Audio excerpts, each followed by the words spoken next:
everyone, welcome back to my class of mathematics, my maths, my methods। आज हम फिर से हाजिर हैं अपनी नई क्लास के साथ, नए चैप्टर के साथ। चैप्टर है हमारा 8th चैप्टर है क्लास 10th में। एनसीईआरटी बुक में चैप्टर 8 है। चैप्टर का नाम है इंट्रोडक्शन टू ट्रिग्नोमेट्री। ट्रिग्नोमेट्री के बारे में बेसिक हम पढ़ेंगे उसका, ठीक है। इससे हायर क्लासेस में ट्रिग्नोमेट्री की एप्लीकेशंस आती हैं। ट्रिग्नोमेट्री है क्या चीज? ये तीन वर्ड से मिलकर बना है। एक्चुअल में ट्रिग्नोमेट्री जो है तीन वर्ड से मिलकर बना है। ट्राई प्लस गोनो प्लस मेट्रन। ट्राई मतलब थ्री, गोनो means sides, matron means measurement. Means trigonometry is simply related to the measurement of three sides and angles, relationship between side and angles। Trigonometry जो है वो उसकी साइड्स और angles के बीच relationship से related एक ब्रांच है मैथमेटिक्स की। एंगल और साइड्स के बीच रिलेशनशिप इसमें बनाई जाती है, ठीक है। ट्रिग्नोमेट्री का जो यूज है साइंस की डिफरेंट ब्रांचेस में इसका यूज होता है। बहुत वाइड यूजेस है। इंजीनियरिंग में होता है इसका, फिजिक्स में होता है, एस्ट्रोनॉमी में होता है। एस्ट्रोनॉट जो होते हैं वो इसका यूज करते हैं। तो देखते हैं हम इसके बारे में क्या है हमारे पास ट्रिग्नोमेट्री में। Let us suppose we have this right angle triangle. यहां हम जो डिस्कस करें वो सिर्फ राइट एंगल ट्रायंगल से ही रिलेटेड है। वैसे ट्रिग्नोमेट्री में अब डिफरेंट ट्रायंगल्स के लिए भी इसका यूज होता है, बट इस क्लास में हम राइट एंगल ट्रायंगल्स से ही रिलेटेड जो है वो सारा यूज करेंगे। In this right angle triangle, let the name of the triangle is A, D and C, where D is 90 degree, angle B is 90 degree. Then, if we want to measure the things according to the angle A, then what are the sides? And side opposite to the right angle के opposite जो सामने side होती है, that is known as the hypotenuse। मैं इसको H से represent कर रहा हूँ, hypotenuse, ठीक है। राइट एंगल के सामने जो साइड होती है उसको हम हाइपोटेन्यूज कहते हैं। हम रिप्रेजेंट करें इसको H से, और जो रिक्वायर्ड हमारा जो एंगल हम यूज करें उसकी अपोजिट साइड को कहा जाता है परपेंडिकुलर, जिसको हम P से रिप्रेजेंट करते हैं। एल्टीट्यूड भी कह देते हैं, परपेंडिकुलर भी कह देते हैं। This is the perpendicular angle. और 90 डिग्री के बीच में जो साइड है दैट इज बेस, इसको हम B से रिप्रेजेंट कर सकते हैं। This is base, okay. Now there are mainly we use 6 trigonometric ratios। ये इसकी जो साइड्स है, एंगल और साइड्स के बीच एक रिलेशनशिप बनता है, रेशियो बनता है, साइड्स का रेशियो। और मेनली हम 6 रेशियोज का यूज करते हैं, दो साइड्स का यूज करके। सबसे पहले इसमें हमारे पास आता है साइन थीटा, कोस थीटा। ऐसे मान लिया यहाँ पे एंगल थीटा है। एंगल का नाम कुछ भी हो सकता है, कोई एक्स लिख सकता है, कोई थीटा। कोई एंगल का नाम ए है तो ए से ही लिख सकता है, उसका कोई फर्क नहीं पड़ता। Then first of all we have the word sine of theta, which is perpendicular divided by hypotenuse. Perpendicular और हाइपोटेन्यूज का जो रेशियो है that is sine of theta. Sine theta होता है। इसी तरह कोसाइन ऑफ थीटा, जिसको हम कोस थीटा लिखते हैं, that is base upon hypotenuse. Base upon hypotenuse जो है वो कोस थीटा होता है, ठीक है। साइन थीटा क्या है? Perpendicular divided by hypotenuse. Cos theta क्या है? Base divided by hypotenuse. Then we have tan theta, tangent theta. Theta means angle, वो कितने भी डिग्री का हो सकता है, 30 डिग्री, 40 डिग्री, 45 डिग्री, 60 डिग्री, 90, कोई भी हो सकता है हमारे पास। Theta means this angle, okay. तो यहां से टेंजेंट थीटा क्या होता है? टेंजेंट थीटा जो होता है वो रेशियो परपेंडिकुलर और बेस का होता है।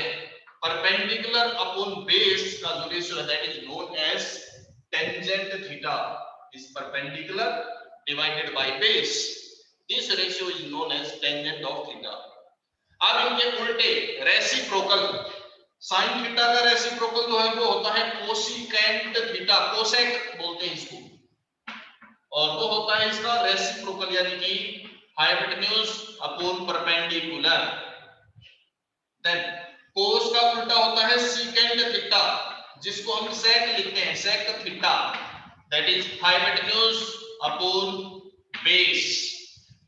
और फिर होता है टेंजेंट का उल्टा होता है हमारे पास कोट थीटा, कोट थीटा, और वो होता है टेंजेंट का उल्टा यानी कि बेस अपॉन परपेंडिकुलर। ये हमारे पास 6 ट्रिग्नोमेट्रिक रेशियोज हैं जिनका हम यहाँ पे यूज करेंगे ट्रिग्नोमेट्री में। ये तो हमारे पास ट्रिग्नोमेट्रिक रेशियो है, इसमें सबसे पहले साइन का यूज किया गया था। साइन का यूज कहां से आया? आर्यभट्ट ने सबसे पहले इसका यूज किया था एज ए वर्ड अर्धज्या। आर्यभट्ट की एक बुक है आर्यभट्टम, उन्होंने सबसे पहले अर्धज्या वर्ड का यूज किया गया था, जिसको बाद में धीरे धीरे ज्या बोला जाने लगा। ठीक है, शॉर्ट फॉर्म में उसको सिर्फ ज्या कहा जाने लगा और ज्या को धीरे धीरे बन गया जीवा। सबसे पहले उन्होंने यूज किया था अर्धज्या। अर्धज्या ये वर्ड यूज किया था, अर्धज्या। अर्धज्या आर्यभट्ट ने सबसे पहले अर्धज्या वर्ड का यूज किया था, उसको बाद में धीरे धीरे सिर्फ ज्या कहा जाने लगा, शॉर्ट फॉर्म में ज्या कहा गया और उस ज्या को कन्वर्ट होते होते धीरे धीरे जीवा बन गया। ज्या से वर्ड बना जीवा। जीवा जीवा ये बना।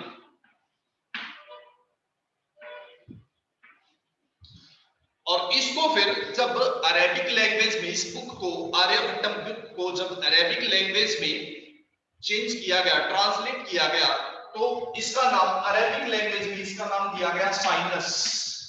अरेबिक लैंग्वेज में इसको साइनस का नाम दिया गया और इस साइनस को फिर धीरे धीरे इस वर्ड को जब लैटिन लैंग्वेज में, अरेबिक में साइनस कहा गया, लैटिन में जब इसको कन्वर्ट किया गया, ट्रांसलेट किया गया, तो इसका नाम लिखा गया साइन, SINE साइन। और इसी साइन को शॉर्ट फॉर्म में सिर्फ साइन SIN लिखते हैं हम, साइन। ठीक है, ये बन गया हमारे पास साइनस से साइन वर्ड का कैसे यूज हुआ इसका। और इसके काफी टाइम बाद फिर धीरे धीरे कोसाइन का, टेंजेंट का इनका यूज हुआ। साइन का जो पूरा नाम है वो है साइन, ये है। ठीक है, इसी तरह कोस का पूरा नाम होता है कोसाइन। सेकेंड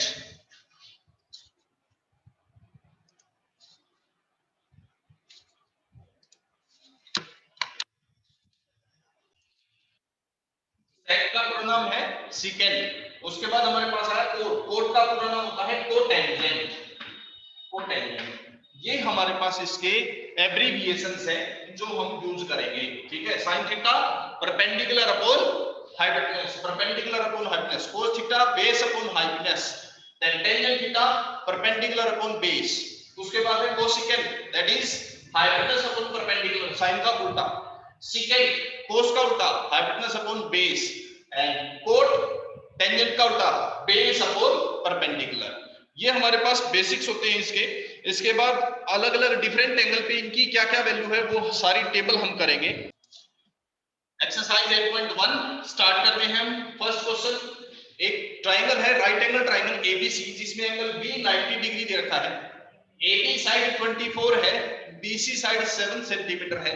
ये कहता है find sine A, sine A की वैल्यू फाइंड करनी है एंड कोस A की वैल्यू फाइंड करनी है। ये हमने फाइंड करना है इसमें।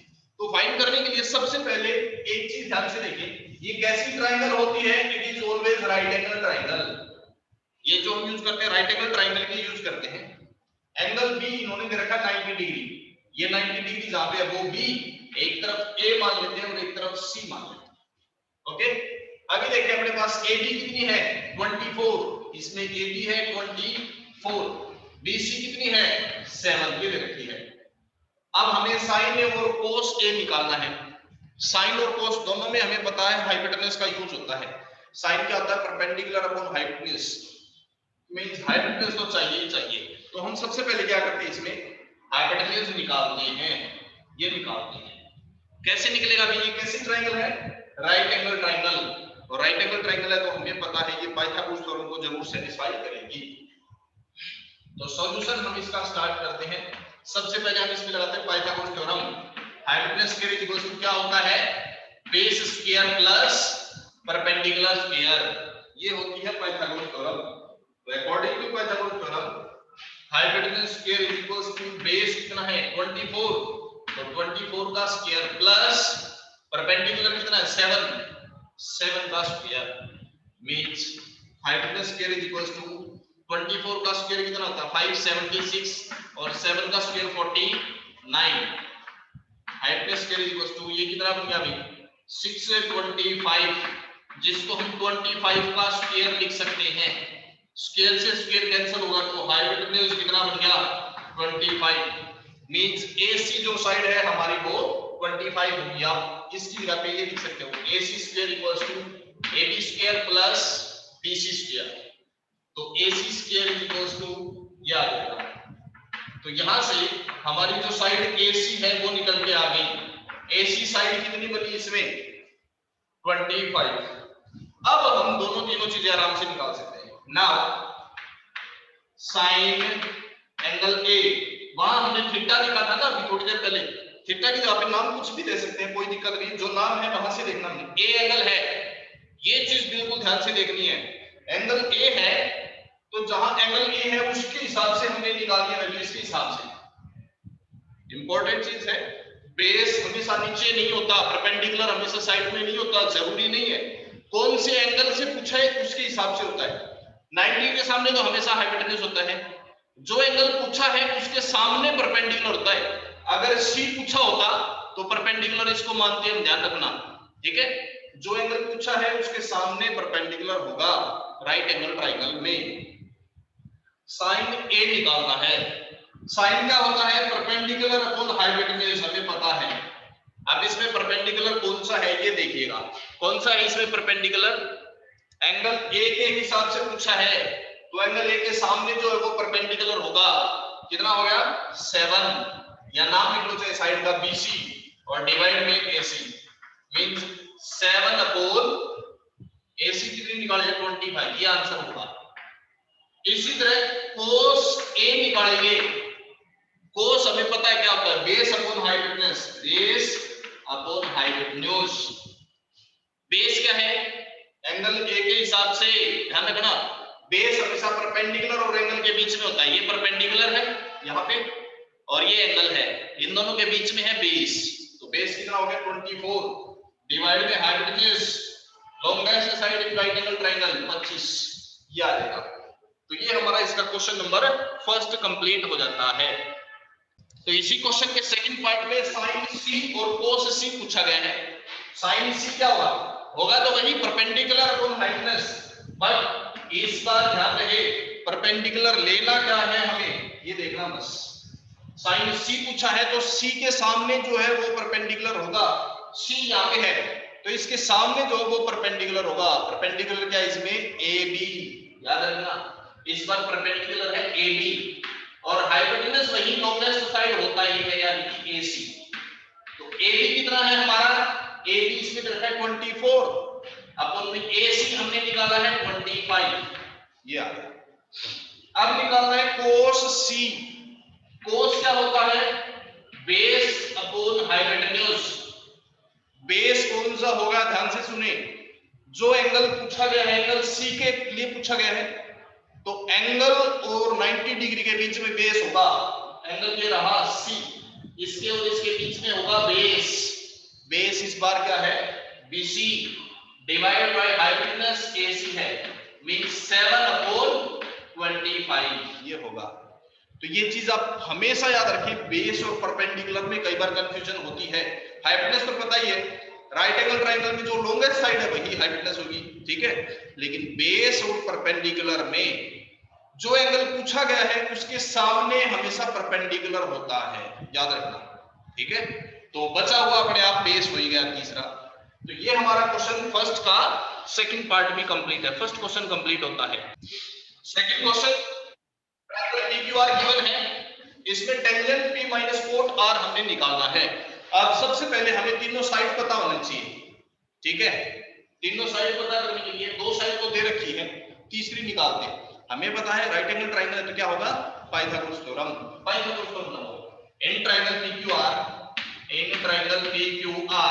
सबसे पहले हम पाइथागोरस थ्योरम लाते हैं।